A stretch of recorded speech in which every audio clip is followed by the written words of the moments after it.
বাগেরহাট সরকারি বালিকা উচ্চ বিদ্যালয় ২ শিফটের এই স্কুল সবসময় শিক্ষার্থীদের আনাগোনায় ভরে থাকে।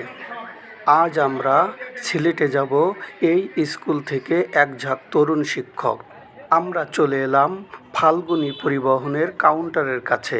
আগেই টিকিট কাটা ছিল এই পরিবহনের, কিন্তু পরিবহনের যিনি এই কাউন্টারের ম্যানেজার, তিনি আমাদের সাথে একটু প্রতারণা করেছেন। ঢাকায় পৌঁছে দেওয়ার টাকা নিয়েও তারা আমাদেরকে ঢাকায় পৌঁছানোর ব্যবস্থা করতে পারেনি এই ফাল্গুনী পরিবহনের ম্যানেজার। বিকাল ৪টা, আমাদের সকল শিক্ষক এবং শিক্ষকদের ফ্যামিলির পরিবারের সদস্যরা সবাই ফাল্গুনী পরিবহনের এই কাউন্টারের সামনে হাজির। এখন ফাল্গুনী পরিবহন কাউন্টারের সামনে অবস্থান করছি, বাগেরহাট বাস স্ট্যান্ড। এই বাগেরহাট বাস স্ট্যান্ড থেকে আমরা পদ্মা সেতুর উপর দিয়ে কমলাপুর রেল স্টেশনে যাবো, ওখান থেকে সিলেট যাবো। সেই এই যে ইনি পেলেন এবং আমরা দুইজন। নির্ধারিত টাইমের আধা ঘন্টা পরও ফাল্গুনী পরিবহনের বাস আসার কোনো নাম নেই। ইনি ফাল্গুনী পরিবহনের ম্যানেজার। ইনার সাথে বাকবিতণ্ডা চলতে থাকে। টাকা সম্পূর্ণ নেওয়ার পরও এখনও বাসের ব্যবস্থা করতে পারলেন না। জুয়েল স্যার কথা কাটাকাটি করছেন, কেন বাস পেলাম না নির্ধারিত টাইমে। গরমের ভেতরে ফ্যামিলির সদস্যরা বসে আছে বাসের অপেক্ষায়, আমরাও বসে আছি বাসের অপেক্ষায়, কিন্তু বাস আর আসে না এই জায়গায়। পিরোজপুরগামী একটি বাস থামিয়ে আমাদেরকে ঢাকায় পাঠাতে চায়, সেই বাসের যাত্রীরাও এর উপরে ক্ষেপে যায়। অবশেষে আমরা আসলাম দোলা পরিবহনের কাউন্টারের সামনে এবং তাদের সাথে যোগাযোগ করলাম তারা ঢাকায় নিতে পারে কিনা। অল্প সময়ের মধ্যেই দোলা পরিবহনের বাস ম্যানেজ হয়ে গেল এবং আমাদের নিয়ে ঢাকার উদ্দেশ্যে ছুটতে থাকলেন। এটি ফকিরহাটের দোলা পরিবহনের কাউন্টার। ২-১ মিনিট অপেক্ষা করার পর এখান থেকে আবারও চলতে শুরু করলো আমাদের বাস। কারণ একটি বাসে যতগুলো সিট থাকে সবগুলো সিটই আমরা কিনে নিয়েছি ঢাকার কমলাপুর পর্যন্ত যাওয়ার জন্য। রাজপথের উপর দিয়ে দাপিয়ে চলেছে আমাদের দোলা পরিবহনের বাস। দোলা পরিবহনের বাসের সামনে এসে রাস্তার নয়নাভিরাম দৃশ্য আমি দেখতে থাকলাম নয়ন ভরে। কালভার্ট ব্রিজ পার হয়ে তীব্র গতিতে চলতে থাকে আমাদের এই পরিবহনের জানালা দিয়ে বাহিরের দৃশ্যগুলো আমি বারবার দেখছিলাম আর মনটারে সান্ত্বনা দিচ্ছিলাম, কত সুন্দর সৃষ্টি। দোলা পরিবহনের এই ড্রাইভার খুবই আন্তরিক। দক্ষতার সাথে রাজপথ কাঁপিয়ে তীব্র গতিতে ছুটে চলেছে ঢাকার উদ্দেশ্যে আমাদের এই বাস। খালের দৃশ্য আমরা জানালা দিয়েই দেখতে পাই। পড়ন্ত বিকেলে চারিদিকে একটা শান্ত আবহাওয়া বিরাজ করছে। রাজপথের উপর দিয়ে দোলা পরিবহনের এই ড্রাইভার দক্ষতার সাথে রাজপথ কাঁপিয়ে দ্রুত গতিতে ছুটে চলেছে আমাদের এই বাস।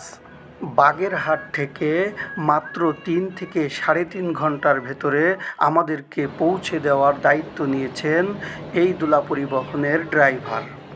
ফাল্গুনী পরিবহনের ম্যানেজার যখন আমাদের বাস দিতে পারলো না, সেই সময় দোলা পরিবহনের কাউন্টারে যে আমরা বলেছিলাম আমাদের ট্রেন কাটা আছে ঢাকা থেকে সিলেটে যাব, অতএব দ্রুত গতিতে যাওয়ার মতো দক্ষ ড্রাইভার দিয়ে আমাদেরকে ঢাকা পৌঁছানোর ব্যবস্থা করতে হবে। তারাও তাতে রাজি হয়ে গেল। আমরা যখন বাসের ভিতরে ছিলাম আমরাও লক্ষ্য করেছি বাসের ড্রাইভার অনেক দক্ষ। খুব অল্প সময়ে আমরা চলে আসলাম পদ্মা সেতুর উপরে। পদ্মা সেতুর উপর দিয়ে আমরা এখন ছুটে চলেছি ঢাকার উদ্দেশ্যে। পদ্মা সেতুর দুই ধারের নয়নাভিরাম দৃশ্য দেখতে লাগলাম আর চলতে থাকলাম সামনের দিকে। নির্ধারিত টাইমের আগেই পৌঁছে গেলাম কমলাপুর রেল স্টেশনে। কমলাপুর রেল স্টেশনের প্রথম কাউন্টারেই দাঁড়িয়ে আছে আমাদের এই ট্রেন। আমাদের সম্মানিত শিক্ষকগণ ট্রেনের ভেতরেই অবস্থান করছেন ট্রেন ছাড়ার অপেক্ষায়। রাত 10টার সময় আমাদের ট্রেন ছাড়ার কথা ছিল, কিন্তু নির্ধারিত টাইমে এই ট্রেন এই স্টেশনে পৌঁছাতে পারেনি।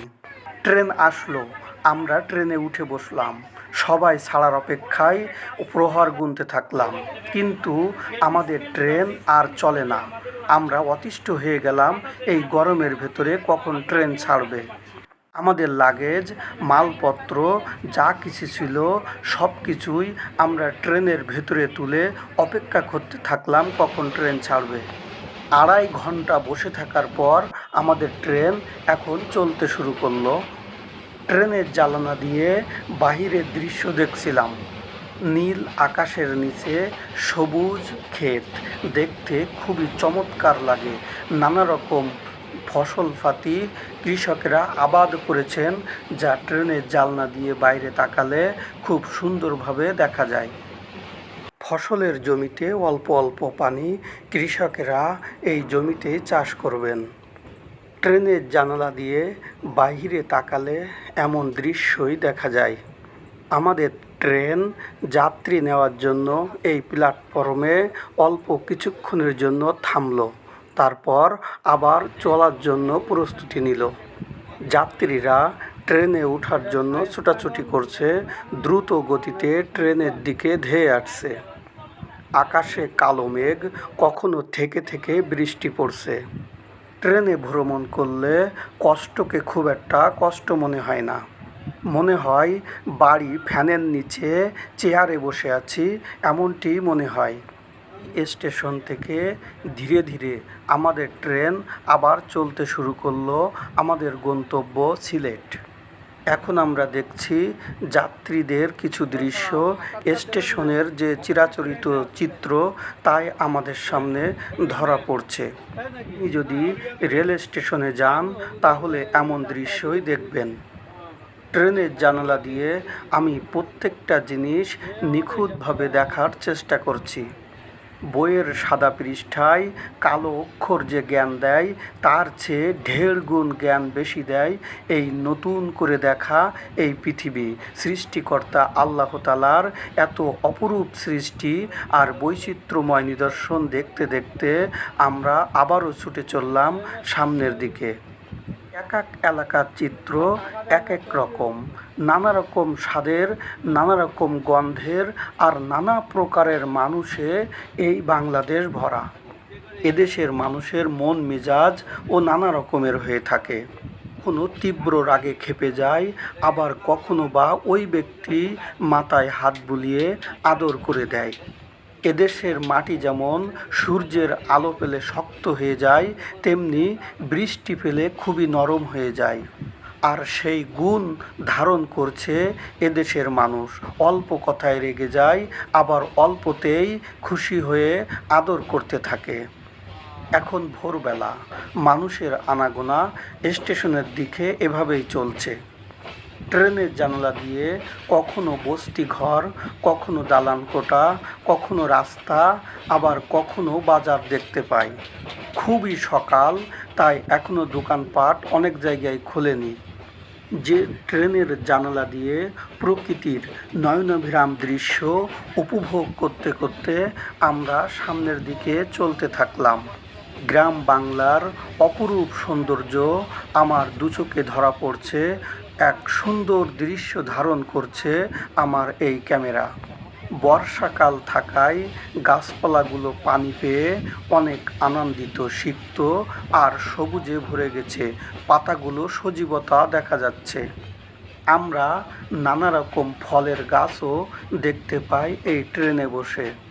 ট্রেন জার্নি সত্যি আরামদায়ক। শিডিউল মেনটেন করে যদি নির্ধারিত টাইমে সঠিক নিয়মে ট্রেন চলাচল করে, তাহলে বাসে যাওয়ার চেয়ে ট্রেনে জার্নি অনেক আরামদায়ক। ট্রেনে বসে থাকলে কোনোরূপ কষ্ট মনে হয় না। ট্রেনের জানালা দিয়ে একেবারে বাড়ি ঘরের জানালা দিয়ে যেভাবে তাকাই সেভাবে আমরা তাকাচ্ছি, আর ট্রেন নিজস্ব গতিতে সামনের দিকে এগিয়ে চলেছে। ভোরের সূর্য পূর্ব আকাশে তখনও উঁকি দেয়নি। আকাশে অসংখ্য মেঘের আনাগোনা, এই বুঝি বৃষ্টি নামবে। এমনই এক শান্ত পরিবেশে আমরা ছুটে চললাম। আর জানালা দিয়ে এই গরমের সময় মৃদুমন্দ ঠান্ডা বাতাস আমাদের শরীরকে শীতল করে দিচ্ছে।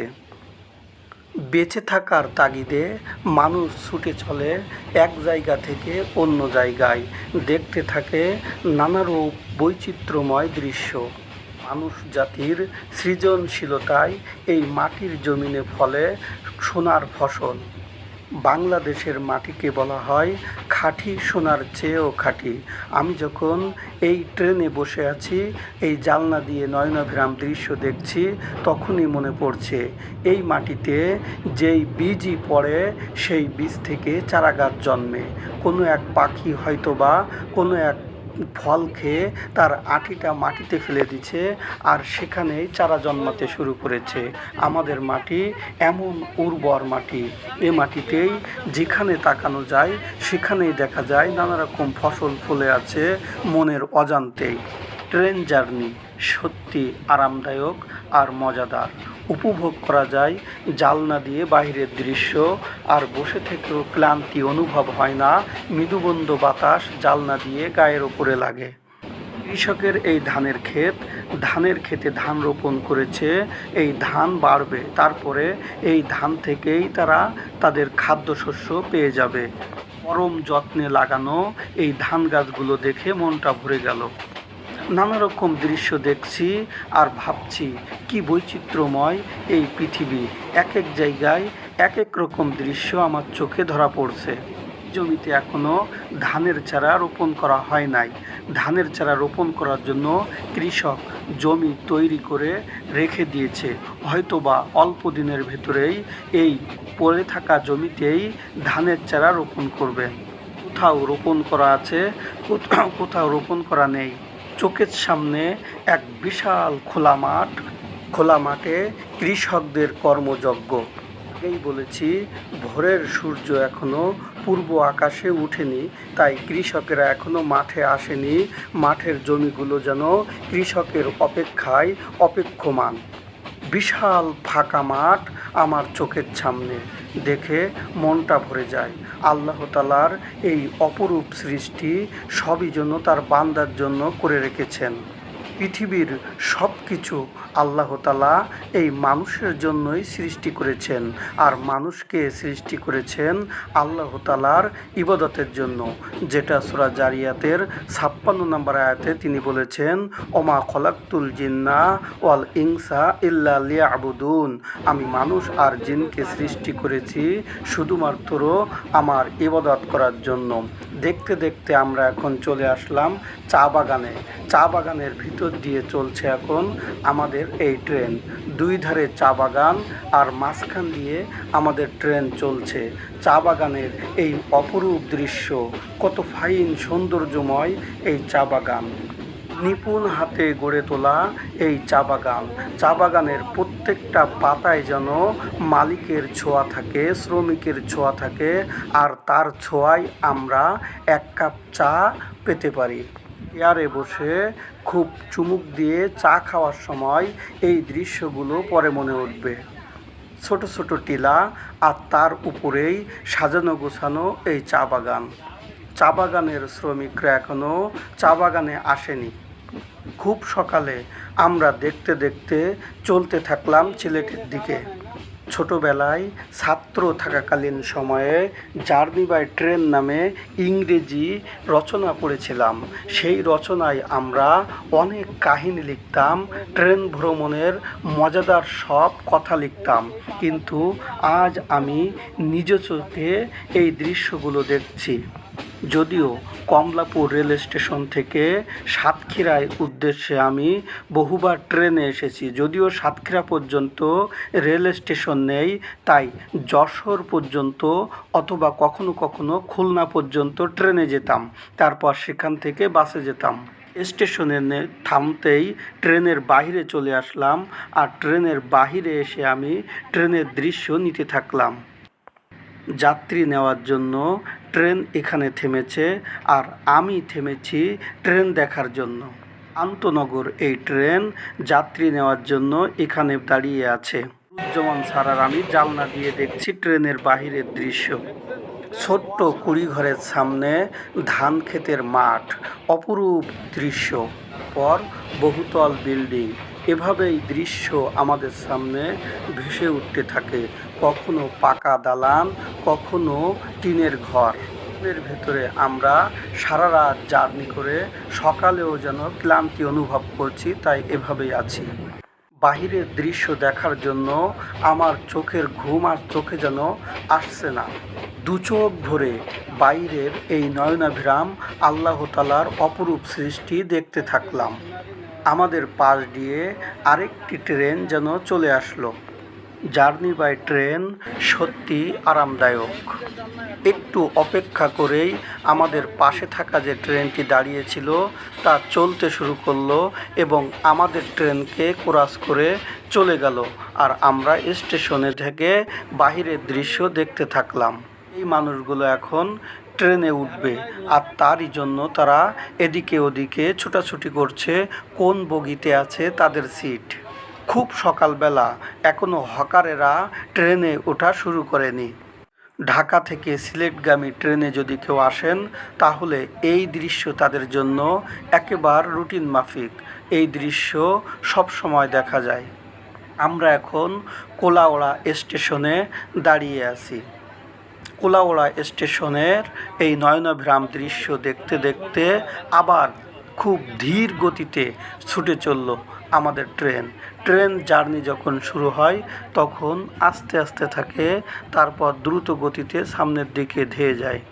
এক পাশ থেকে আর এক পাশে যাওয়ার জন্য এই ফ্লাইওভার, ফুটওভার ব্রিজ পার হয়ে আমাদের ট্রেন চলতে থাকলো সামনের দিকে, আর আমি দেখতে থাকলাম সকালের এই নয়নাভিরাম সুন্দর দৃশ্য, যেই দৃশ্য মনে প্রশান্তি এনে দেয়।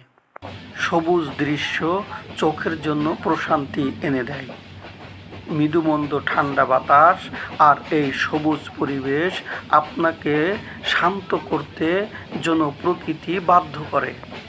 অশান্ত মনও যেন কোনো একভাবে শান্ত হয়ে যায়। গাছগাছালি, পুকুর, ডোবা, খাল, বিল, নদী, নালা অতিক্রম করছে আমাদের এই ট্রেন। কখনো বড় বিলের মাছ দিয়ে, কখনো লোকালয়ের উপর দিয়ে এভাবে ধেয়ে চলেছে সিলেটের উদ্দেশ্যে আমাদের এই ট্রেন। সামনের এই সুন্দর বিল সত্যি মনোরম। এত ফাইন সুন্দর বিল দেখে মনটা ভরে গেল। নীল আকাশের প্রতিচ্ছবি এই পানিতেও দেখা যাচ্ছে, অপরূপ সৌন্দর্য। এইখানের আকাশে মেঘ নেই, কিন্তু নীল আকাশটা পানিতেও দেখা যাচ্ছে। দুটো মিলে একটা অপরূপ সৌন্দর্য ফুটিয়ে তুলছে। নিজ চোখে এই দৃশ্য দেখলে যে কোনো মানুষের খারাপ হৃদয় ভালো হতে বাধ্য। যতদূর চোখ যায় বিশাল বিল, বিলের ওই মাথায় মনে হচ্ছে আকাশ মাটির সাথে মিশে গেছে। বর্ষাকাল শেষের দিকে ডোবা নালা সব পানিতে ভরে আছে, এই বিলটাও পানিতে ভরে আছে। মহান আল্লাহ তাআলার এই অপরূপ সাজানো গোছানো পৃথিবীর নয়নাভিরাম দৃশ্য দেখে যে কারো মনটা ভরে যাবে। শহুরে জীবনের কোলাহল থেকে এই দৃশ্য কল্পনা করলে এক সুন্দর শীতল বাতাস যেন অন্তরের ভেতরেও বয়ে যায়, যেমন শরীরের উপর দিয়েও বাতাস বয়ে যায়। ছুটে চলা জীবিকার তাগিদে মানুষগুলো এই দৃশ্য দেখে দেখে তাদের অভ্যস্ত। ভ্রমণ শেষে চলে আসলাম আমরা এই হোটেলে, hotel Meera garden. Hotel Meera গার্ডেনের নিচতলায় ওয়েটিং রুমে আমরা অপেক্ষা করছি। আমরা সকালেই হোটেলে পৌঁছে হোটেলের রুমে পৌঁছে গেলাম। হোটেল থেকেই বাইরের দৃশ্য পরবর্তী অংশে।